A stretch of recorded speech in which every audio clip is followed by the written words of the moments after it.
Hello, everybody. Welcome to Exploring the Wine Glass and Allure of the Pour. I am so happy today because I am sitting down, sadly virtually, but hopefully soon in person, with Madeline Puckette of the Wine Folly. And if anybody is into wine, even the littlest, actually, even if you're only into it a little, then I think you are even really more familiar with Wine Folly because whenever you Google anything, Wine Folly is the first thing, number one on Google that gives you some education. So, Madeline, welcome. Hey, thanks for having me. But we go way back. We do. It's been a while. It's been a while.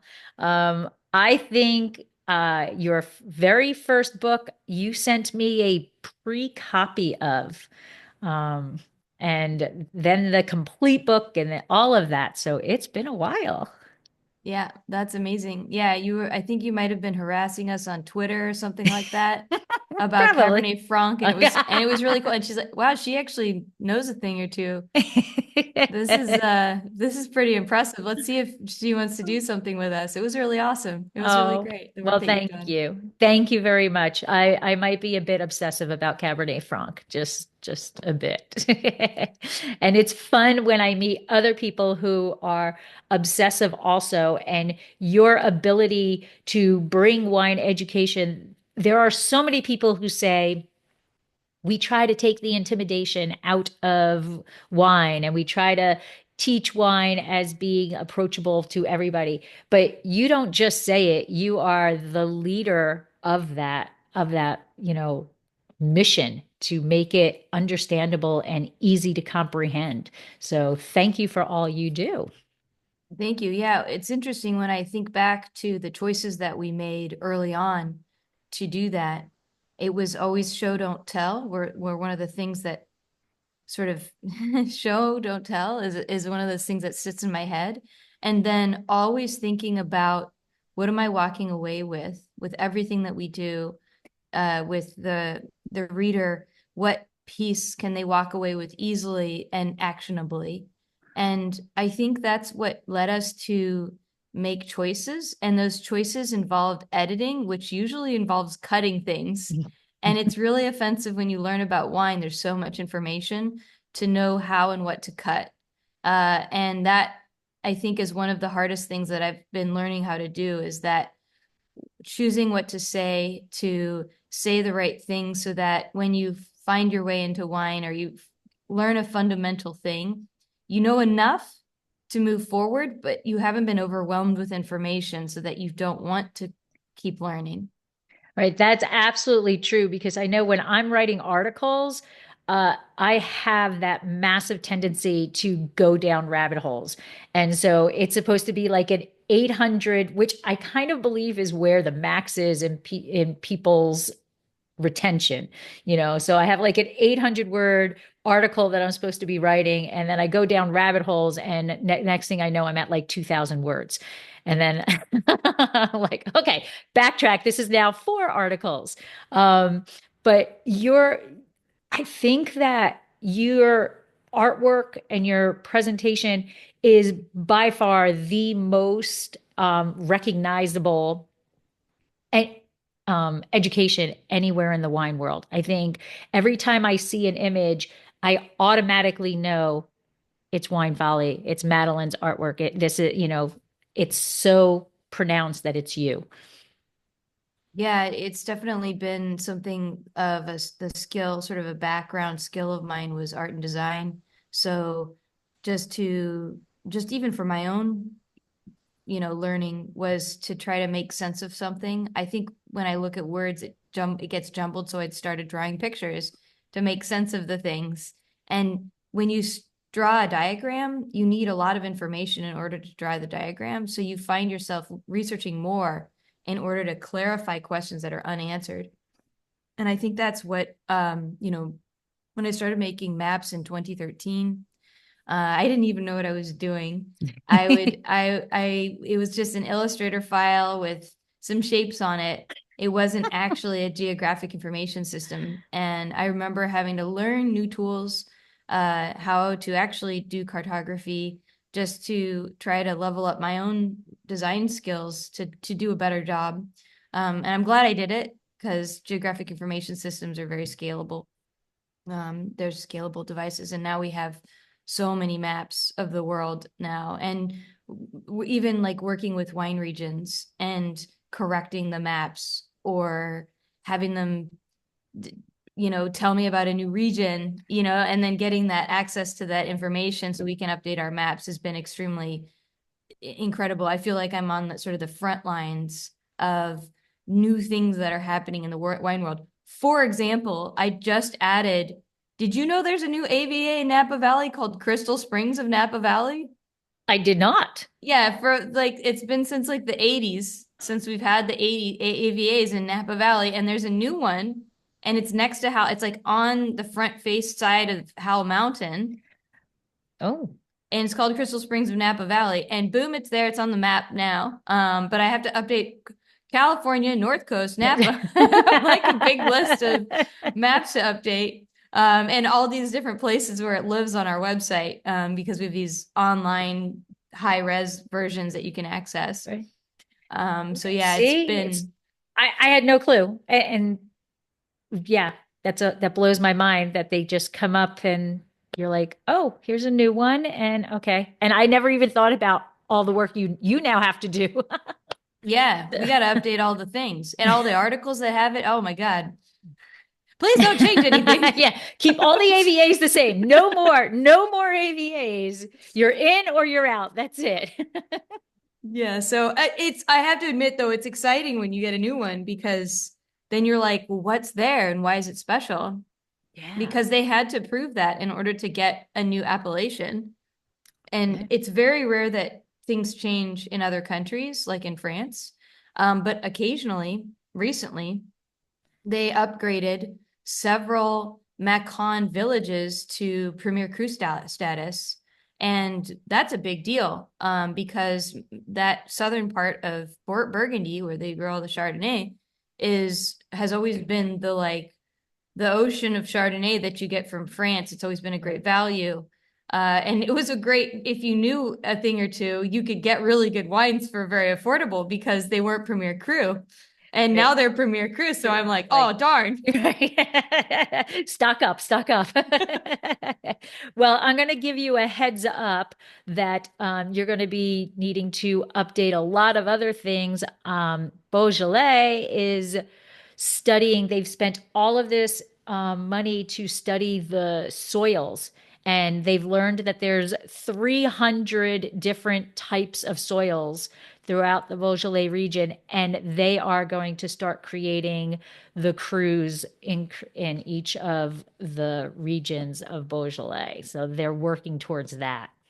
Whoa. Yeah, I went to an event on Monday in LA and I was blown away by the amount of research that they've done and how they've dug into these soils at like kilometers apart from each other and how far they went in. And they found these 300 different soils and they're going to start um, focusing in on that. They want, So are they going to create something like a cru not like single vineyard cruise is what I you're think thinking? so. Yeah. I Because think so. when you're talking about soil types, there's like we always talk like Beaujolais is decomposing granite. That's what everyone says. And it's pink granite, it's decomposing, it's great. It makes great wine. It makes it aromatic, it reduces tannin, it's great. Mhm. Uh but if you zoom in, any region has hundreds of different soil types, so they have to be doing it on the site level, on the individual level. Yes. And I'm not surprised because I just tasted maybe 2 days ago a Bauge from Morgon, and I thought it was Tanat. Oh I wow. got blind tasted on it, and it was so bold and so tannic that I Yeah. was like, and then he pulls out the bottle and he's like, no, it's Morgon. And I Mhm. was like, I am a fool. Yep. I couldn't identify the Beaujolais. I'm going to tell you, I'm going to guess it was Bluestone because that was in this thing. That's what they were talking about is that power that Bluestone gives off. And there was a Margone that I was like, this is Gamay? Really? This is, Yeah. you know? Yeah, I couldn't identify it because it was so ripe and Yeah. fruity Mm. and simultaneously with high tannin. Yeah. The color was a giveaway. I was like, this is a weird pale colored Oh, for right. a Tanat. Right. Yeah, I went all over the place with that guess.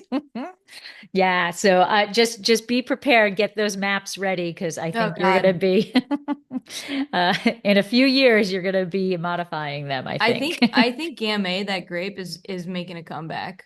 Because Pinot Noir is great. It's the greatest, whatever. That's what people say. I'm not a grape preferential person. They're all my children. I love them all equally. Yes. But not really, but I That's like the to think proper of thing to say. I like to think of it that way. I like to think of it that way because there's something special in every grape. But Mhm. Pinot Noir is definitely one of those grapes that's like it can punch well above its weight class Mhm. across the board with everyone. But Gamay is incredibly dynamic, and we haven't really seen it growing in very many places. There's not a lot of other regions that also specialize in Gamay, Right. you know, kind of like Pinot Noir in Oregon, or Sauvignon Blanc in New Zealand. We don't really have a Gamay of blah. Right. But if we were to have this Gamay of blah, I think we would see a all the dynamism that this grape can actually do. Did they talk about the edict in Burgundy that basically canceled Gamay from Burgundy? They used to plant it in Burgundy, Right. but then it was like in the late 1300s. It was a long time ago that they were that organized. They were like, Yeah. get it out of here. Out of here. It was, the presentation was really all about the soil types. Oh wow. So So you were nerding out slash possibly snoozing, depending on how fast they were talking. I was nerding out. I was Okay. geeking out big time. It was very good, but there was that little statement of, well, Burgundy's like, nope, Gamay, get the heck out of here. Yeah, yeah. Yeah. So it was wonderful, and that's bringing it back to Wine Folly. It is about that education, and some of us love to geek out, and others are just dipping their toes into it. And you have that ability to entertain us both and to educate both of those levels of wine lovers. And but you had brought up that you were a graphic designer basically to start off with, and now you're a James Beard award-winning wine educator. Like, uh, how do we go from A to B, and where do you see that click that went from A to B? Like, how did you decide this is the route I'm going? It was not obvious in the start. It felt like pushing rocks up hills, heavy rocks up hills at first. It felt like we're going to do all these things and it's going to work. And this is how it's going to work. Now go. And so we started doing these things and nothing was happening basically. And it wasn't until I started to modify and try things differently. I was writing articles. We were going to have a wine club online, and you would learn about it on wines on YouTube. This was back Okay. in 2011. So it was very early days of YouTube and the whole idea. I was like, YouTube is the future, invest in it. It's funny because, oh, God, I wish I would have stuck with it. And they, It has come full circle, right? It was yeah, big, it wasn't, and now it's everything again. yeah, it's true. And then I made an infographic to promote our wine club, and we posted it up on Facebook, like full resolution. This was back when you gave away everything for free. And sure enough, it's been, it's like was on print on demand in China and stuff, stuff like that later on. But it was really popular, and it was shared a lot by a lot of people. And people were like, I want to learn more about wine. This helped me make more. So I started to make more. And that's how Oh, I got into making infographics. The first one was a joke, honestly. It was It was a sardonic how to choose wine, where if it was for yourself, you would get the best wines, and if it was for someone else, you would get kicked out of the infographic, or you'd get them a bottle of vodka. Like it was not actually a serious how to choose wine. We still have it on the website too. It's funny. But people kept asking, I actually want to know how to choose wine. Fine. And so then I was like, well, how do I answer that? I should figure out a way to do that visually, and maybe they'll like that and they'll keep coming back to my website. Right. So, And they did. yeah, so that's how, and it's funny because I'm seeing the same thing happen with influencers, Okay. and they're finding their way in communicating wine in short form content. And the same thing is happening now, but it's with 37 seconds or less. So it's exciting times again. It's like, woo, you Right. can blow up again. There was a time period where it kind of like slumped and it was hard to do anything. And now it's back to the boom days of figuring things out. And I feel like I'm a kid again. I don't know what I'm doing.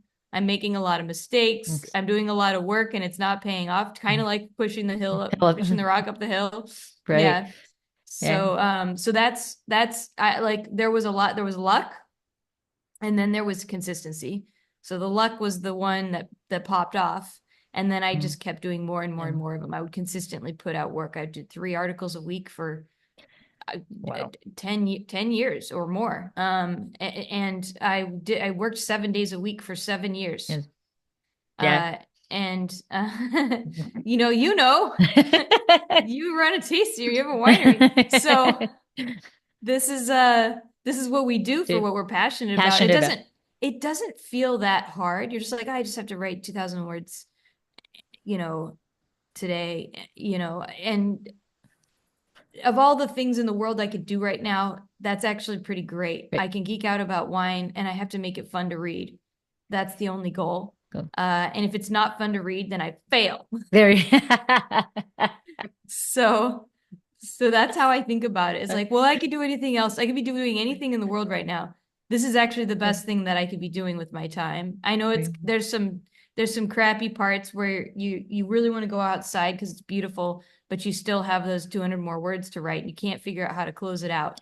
Exactly. And you end up committing the time and you feel really good about what you've done. And then when you actually make something that hits, that people like and they connect to, it pays dividends. It helps them. They share it with other people. You get yourself out there, whether as you're an author or you're making an amazing product or you're contributing. You feel like you're contributing, and that feels really special. And I know that the consistency thing is really big because I must admit I have not been on social as much as I should be or have been in the past. But I know you were doing the Wednesday wines of talking about giving characteristics of the wine that you're drinking, that you have in your glass, and you were asking people what they thought it was. Are you still doing that? Oh yeah, yeah. Yeah. The learn by drinking or learn by tasting things we're doing on yeah, we like I pushed them out and I did a really big push. We did tons of them on Right. YouTube and they started to flag and not do well. So I Um, stopped doing those and I wasn't doing the exports to short form because right now with content production it's you have to be everything and everywhere, or at least that's what I'm seeing. mhm. And in order to do that, you basically go, well, this is the one thing we're going to make, and it's going to turn into this and this and this. It's going to cut down to short form content and blah, blah, blah. It's going to distribute across all these channels. And so you're basically building a pretty good version for everything, but not a great version for any one Anyway, single thing. right. And I think that's why people who focus on a channel do really well because they're building just for that channel. And I think if I had the horsepower to do that kind of a thing, I would. But I currently it's like be present everywhere and only focus somewhere, especially. So I've picked YouTube yet again. Trying again. YouTube. Bring it on back. Bring it on back. Um, so when you started thinking about the data that you wanted to put out there, and Was that just your natural drawing ability? Because as I said earlier, it's very obvious to me when it's yours. If I'm scrolling social media or I'm looking online, I always know it's you, which is tremendous. That's tremendous. If you can create something that somebody always knows is yours, that is a tremendous feat. And you said that you just started drawing. So is that just your natural drawing? I'm kind of assuming now it's done on a computer, but hey, maybe not. Well, I They, hand draw stuff on paper and then I scan them in and okay, colorize them when it's a hand drawing. And then I used to do graffiti when I was much younger. So I have a style of drawing. It doesn't look like graffiti now. Obviously, it looks like just illustrations, but they always outline when you write when you tag or do anything like that. The focus is on the outline okay. of the illustration because it's usually in a position on a dilapidated building somewhere, and you really need to make a space where the art exists, and that's essentially the core of street art. And so if you look at my illustrations, you'll always see a strong outline. And I think that's one of the key features of what makes it. And it's pen and ink always. So there's like, I did go to art school, so I'm very obsessed with art. And I am obsessed with art because I went to art school. No, I've always been obsessed with art and how we're communicating in art. So I think I definitely have a style. But as far as like the design and the graphics and stuff, we are communicating information often. So choosing how the information is displayed and what is important about that information is also a thing that we're trying to do when we're creating designs. And I think maybe my hierarchical way of communicating information is somewhat unique to me. It's not very stock looking. It No. like to detriment to me, because here I am trying to make something that everyone will understand, that's communicated universally. But yet again, I still continue to create this unique, weird version, the Madeline version of whatever that is. And it has a kind of a look. And when you're young, you feel bad. You're like, I don't look like everyone else. I have this unique style that doesn't communicate Eh, in the way those other pieces do. And then you eventually go, well, wait, that's my unique quality that I need to lean into. This Right. is my voice when I'm younger sounds like a little boy. Hey guys, what do you think of my art? See, so you're not only teaching wine, you're teaching how to be self-respectful of yourself and learn more about the inner self and the true beauty within. Yeah, you do when you create art, whether it's writing or anything like that, there is a huge amount of self-reflection of your work or critical analysis of your own works that you're creating. And I just did a poll, because I'm a little bit digitally minded, I crunched all the words on Wine Folly and I tried to come up with a number. And it was well over 1 million words on wine that I'd written and 4 gigabytes of illustrations. Like it was a Wow. massive amount of data between this time period. And with that amount of data, and you have to understand that while you're putting out work, people are giving you unadulterated feedback Yeah, that is and they are not afraid to tell you what they think, which is, on the one hand it can be great and on the other hand it can be evil. right. But when it's useful, you end up being really hard on yourself a lot of times. Yes. But then when you can look back on a body of work and find something that's actually pretty good and be like, oh, that person there did a pretty good job, she was doing good that That day. day. You can start to see this thing forming, your body of work. And I think that's maybe the coolest thing about being an author, an artist, or a creator of any kind, is to look back at your work and see what you've done and what worked. And the work that I'm the most proud of, it's funny, is not the ones with me in it. I don't like It's more like that really communicated They did well. well. Right. Like that really was the perfect way to draw. Like I have this infographic on soil types, and I'm just like, that nailed it. Nailed it. That is my favorite thing ever, right? Yeah. Yeah. Yeah. I get that. I get that. It's I think that when you're on screen or when you're doing something, and I don't think either of us have any concern about being in front of people. I mean, it's we'll talk whenever. But when you're the one on screen and you're trying to give out information, I think it's just human nature to take away some of your focus of what you're saying, and that little bit of focus goes on to you yourself. And Yeah. I much prefer to just focus on, what I'm trying to Yeah. educate about. Yeah, I don't really want the the focus on me at all. Because if Exactly. you were to look at me, you would see all of my flaws. Like anything that I have that is not quite perfect, because I am a deeply flawed individual. I'm sure, whatever. But there's idiosyncrasies, there's all Yes. these things. Is it what you want to look at? Am I what you want to look at? Is this the person that you're happy to come along on an adventure with on YouTube or whatever? So I think about that a lot, and I try to craft who that person is, and that's weird. Right? Like that's a weird choice to try to become something that you think somebody is going to want to That watch. somebody else wants. Right. Right. Yeah, and so that you create a character ultimately that is out there in the world. It is a piece of you. It's something that you've crafted. It's something that you're working with.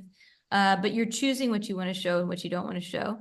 And artists who are under the scrutiny of the visual light face those questions, and they are normal questions to ask if you are putting yourself out there. And so getting back to the whole influencers, short form content, those kids are facing that early, very Right. early. And that's a very hard thing to face as an individual, because you kind of disassociate who you are. If you don't have a really strong core, you can lose yourself in your character. Uh, Absolutely. yeah, and we've seen that happen, I would name names, but you can probably think of a few. I think we can think of the same. Yeah. What I want to talk about is your collaboration with the different wine regions. And since I am Paso Robles, let's bring in Paso about that. Woo! Yeah, Paso, you are working with a partnership with the Paso Robles Wine Alliance, the wine country. And what you're doing is you're bringing attention to the region itself through a whole bunch of different avenues.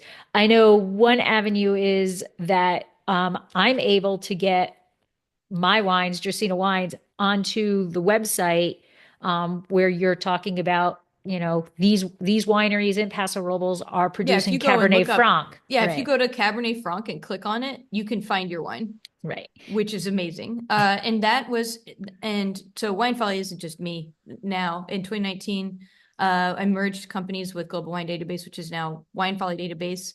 And I adopted some amazing tech talent, David Glozman and Aaron Glenn, who operate this database, essentially database technology that it's built using the ontology of wine. So if you have a glass of wine, there's the grape variety, there's where it's from, there's the winery that made it, there's the producer that made that wine, that vintage, there's that wine, there's those individual vintages of wine, and there's that region that it's part of, and there's the location of the winery, and then there's the appellation, which are two different things that the wine is appellated as. And so with this ontology system, we were able to put strongly typed information in all those positions, so as a winery, you can add your winery and your winery location, as well as the appellated wines that you have. And so when we look up Paso Robles AVA, we can see all the wines from Paso Robles AVA in one place, or we can sort them by grape variety and explore them, or type like rosé or sparkling. So this kind of thing is something that I've always wanted to have because, like, when I'm looking up a region, I want to see the wines in the region. Like, if we Right. go to Northwest Spain, I don't know, I'm picking on Northwest Spain to Galicia, I'll and I'm go with you. looking, I'll sign up and go with you. yeah, We're doesn't that good. sound great? And we are looking in Rias Baixas, and there's what of those six subzones in Rias Mhm. Baixas or something like that. I want to go to one of those subzones and see the wines that are made in Valdesanas or Right. whatever. Like I want to know what's there. And I wanted that because when I write an article, I want to see what's there so I can figure out how to write the article. And so when I Right. met David and he built this thing, I was like, how can I help this exist? This would be so cool to have. So now we partner with regions and we create these region guides that do exactly that. So we have them for like more than 15 places right Oh, now. okay. They're pretty in depth, but we plan to do the entire world, and that is going to be part of what is a Wine Folly Plus membership login. Is this access to all the information that we have? Because if you expose it now to the world, it will just get stolen. Which I'm going to bring this up because I'm not going to lie. Some articles and when I do wine education, I use your thing. I do always make sure I give you credit and it always very specifically says Wine Folly on there. Is that frustrating to you? Is On the it one hand, I'm really happy that that Wine Follies stuff is that useful, that it's chosen. On the other hand, it hurts because it doesn't come back to me. It's like listening to unlicensed music, right? Mhm. So I would say for educators, we have Wine Folly Plus. It has access to all of our maps. You can use it. It's a membership model. It's an annual, it's 99 bucks a year, so it's not that much money. And I think that would be a fair exchange for people who are using our stuff regularly. Not that I'm saying that I can go donate. Technically, that's a misuse of the copyright, but I'm not going to complain about it if they're a member.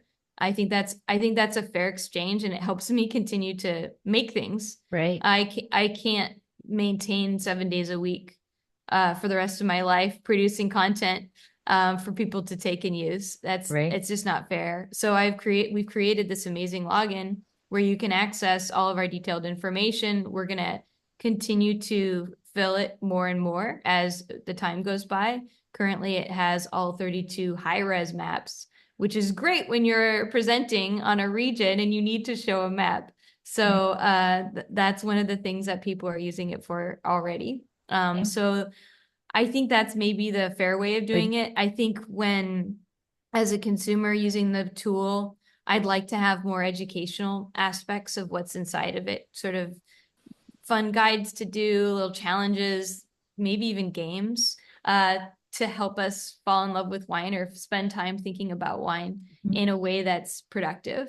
So that's essentially what this new thing is, and we're really excited about it. And it's actually, I think people are seeing the value and doing it because we do have a, you know, like since we started, I think we have over 500 members, maybe 600 members now oh wow. since we launched in January. So I'm really happy about that.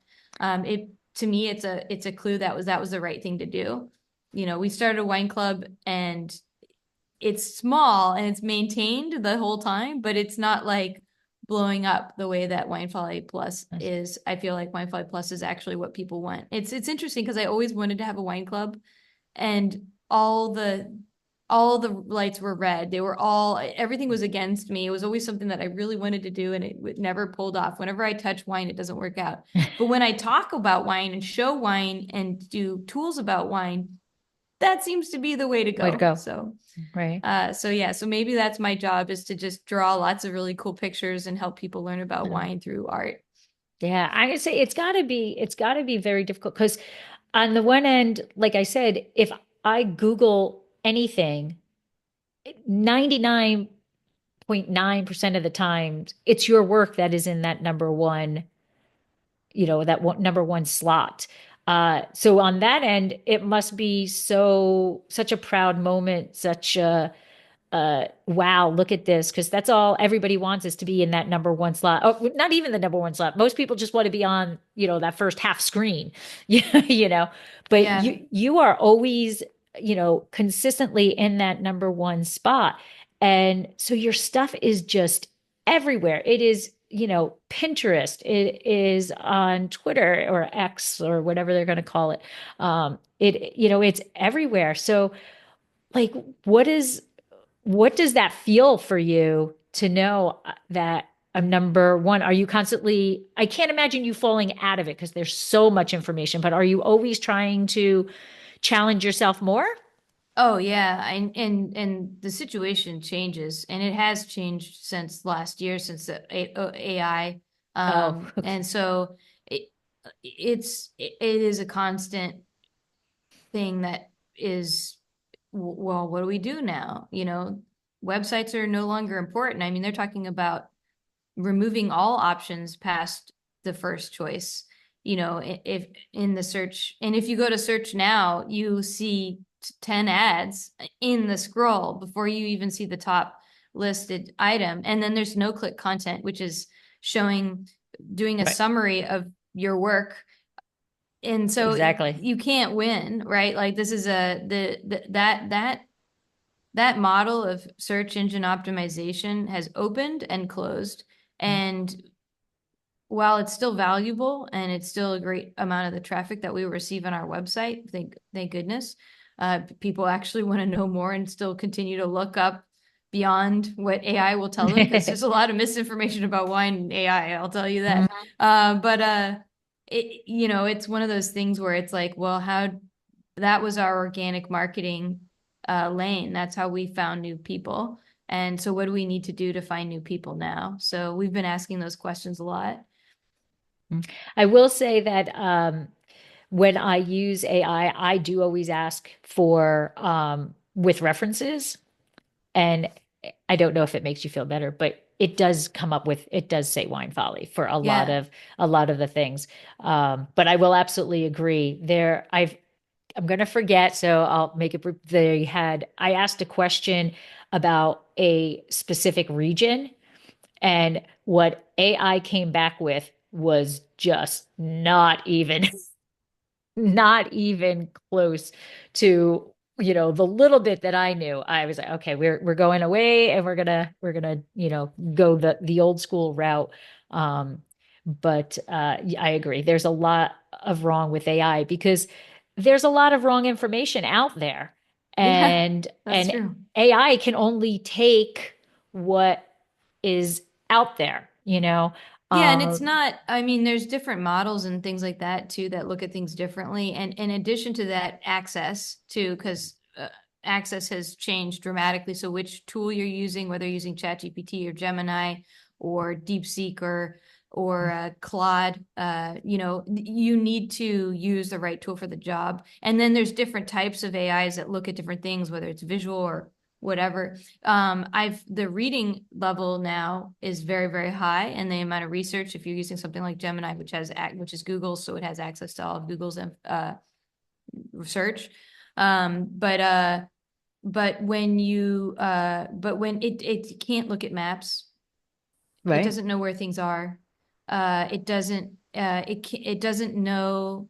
It's only looking at words and language. That's what it knows best currently. Right. I believe that will change, and it's rapidly changing already. But we're still in this period where, you know, being a good communicator, knowing how to visually communicate, and knowing why someone would care is is still very important.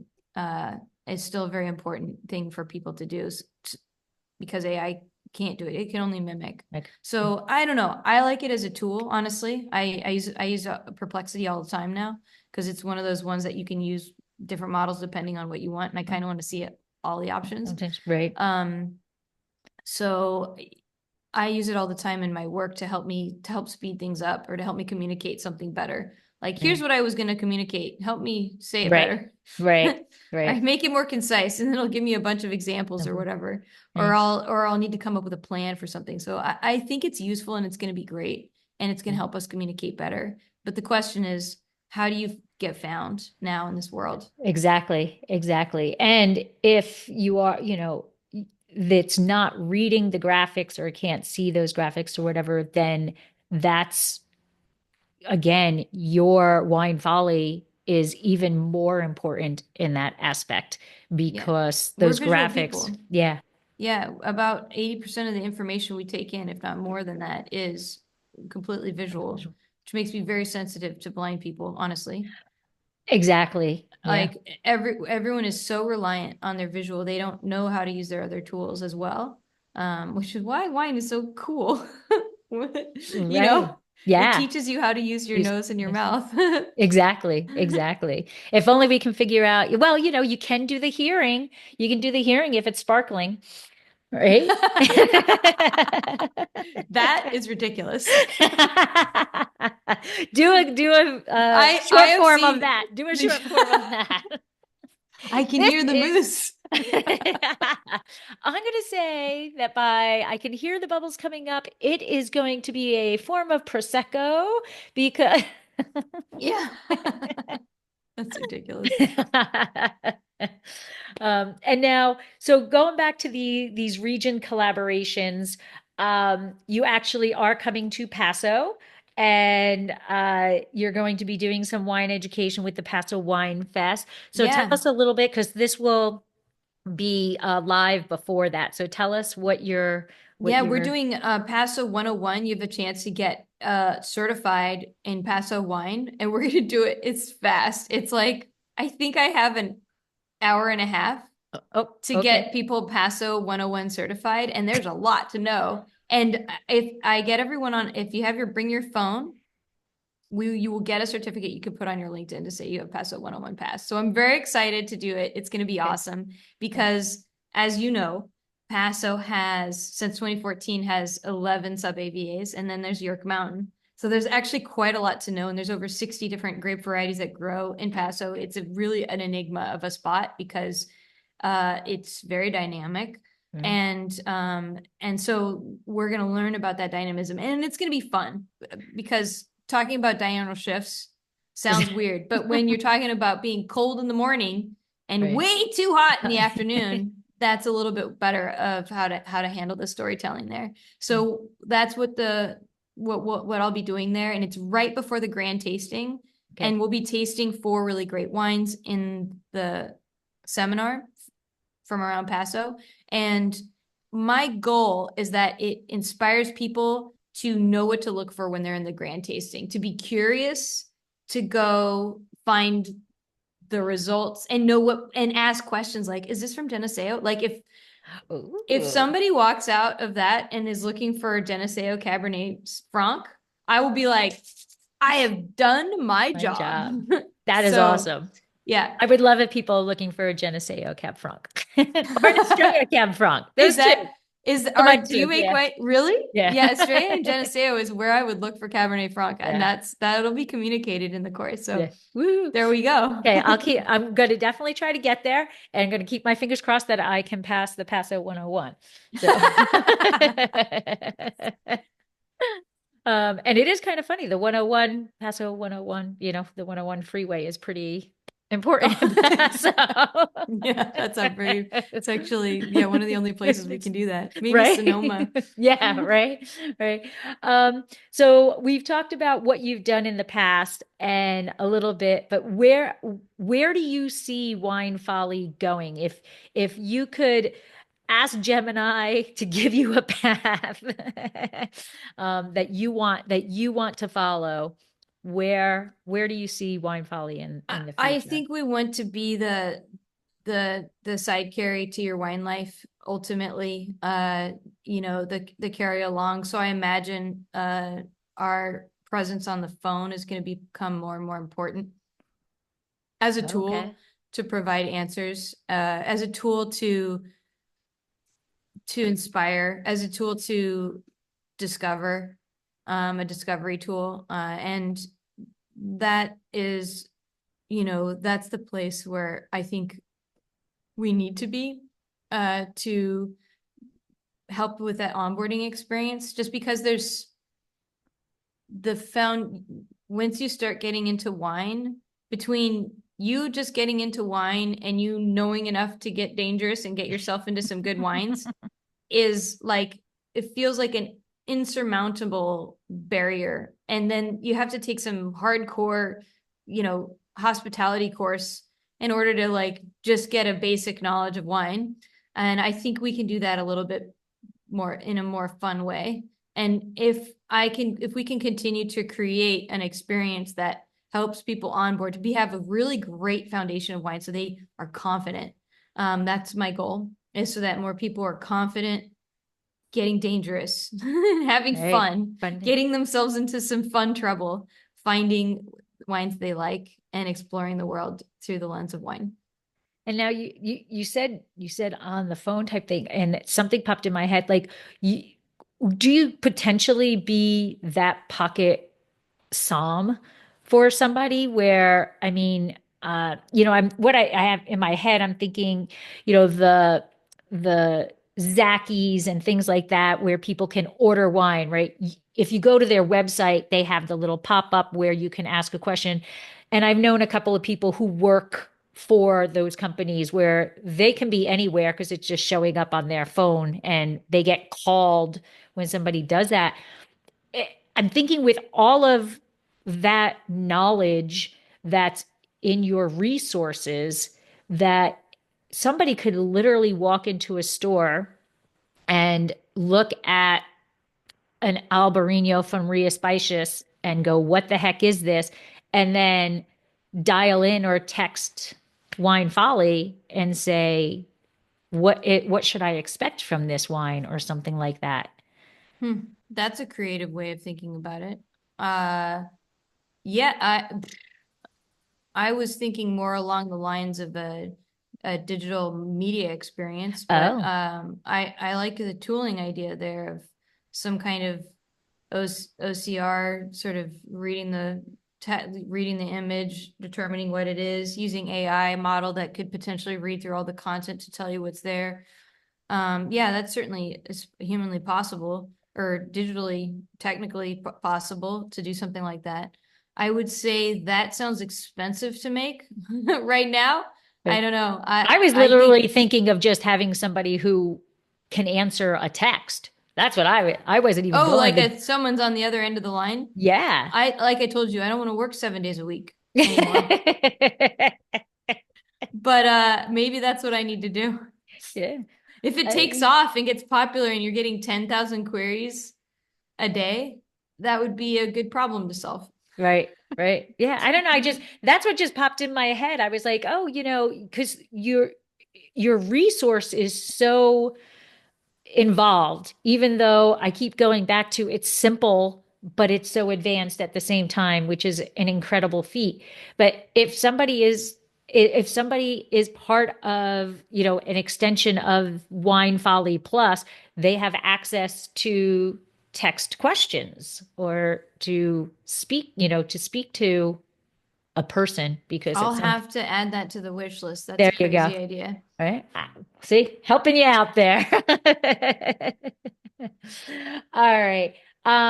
If you had to say, you're years and years and years down the road and you are sitting in your house, done with all of Wine Folly, you're just enjoying your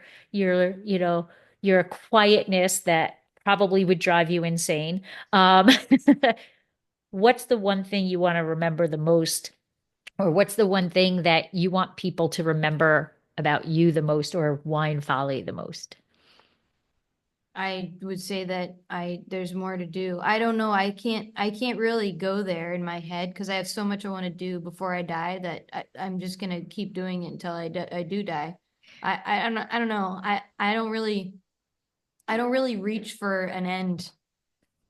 Right. Well, I'm as I not said, it'd probably looking be driving you crazy to sit I'm down and not not do looking, yeah. something.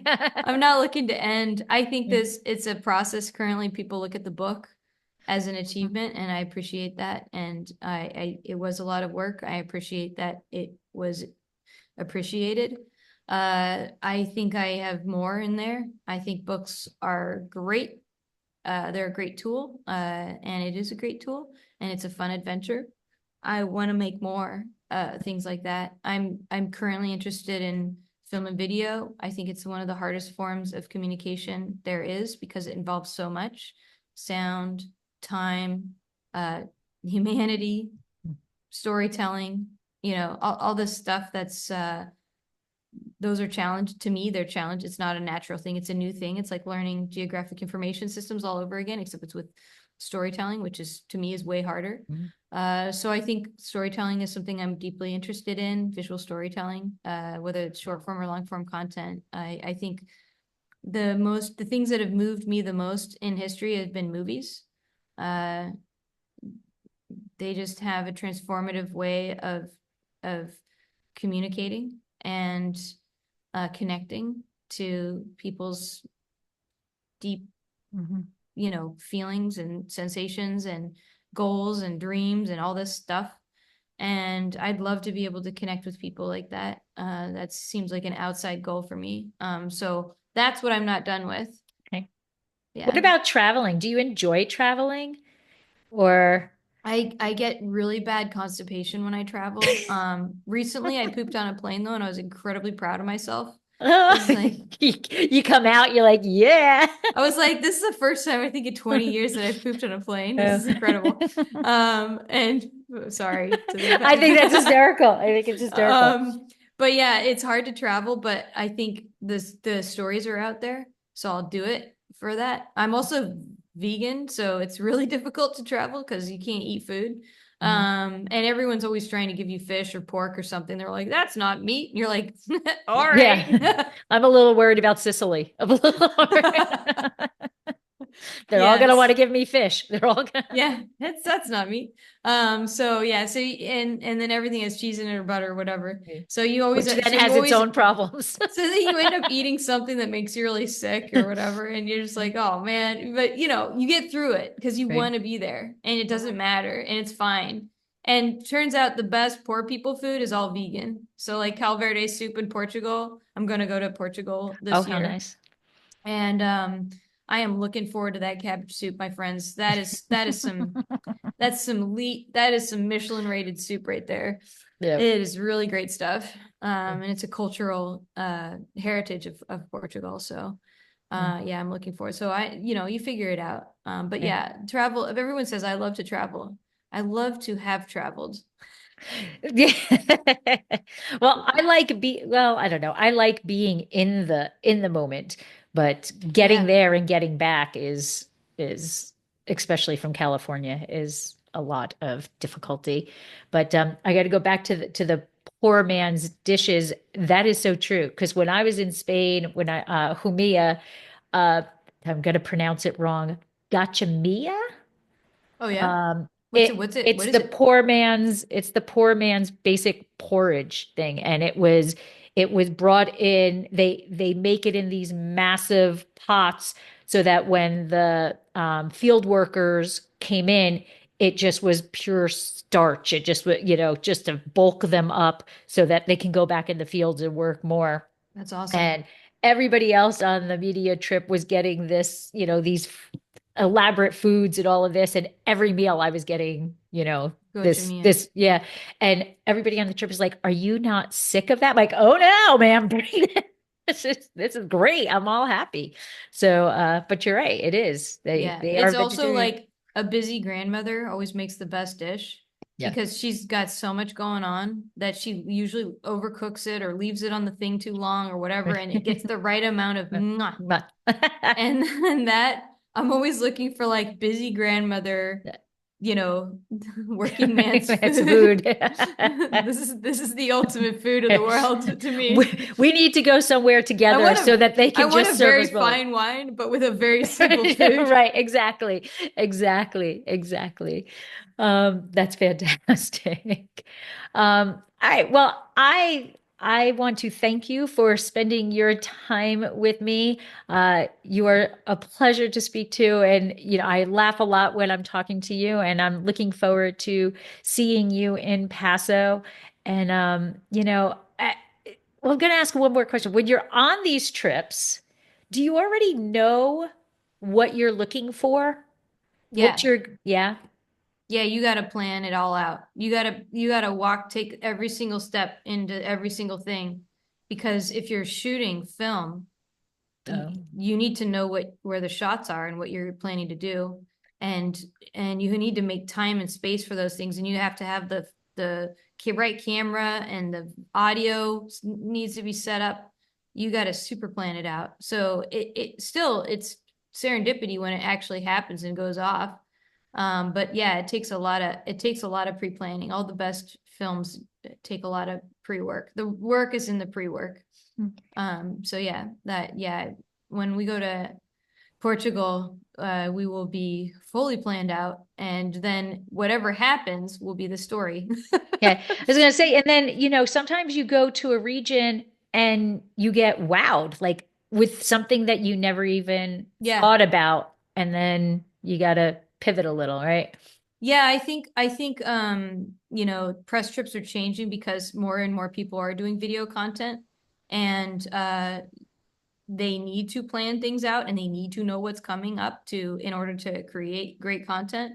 So yeah, there is a little bit of serendipity involved and certainly that's something that you express, but yeah, I imagine they're going to be changing because before we could just drag people around and woo them and that was the experience and then you write about it, this amazing experience that was transformative.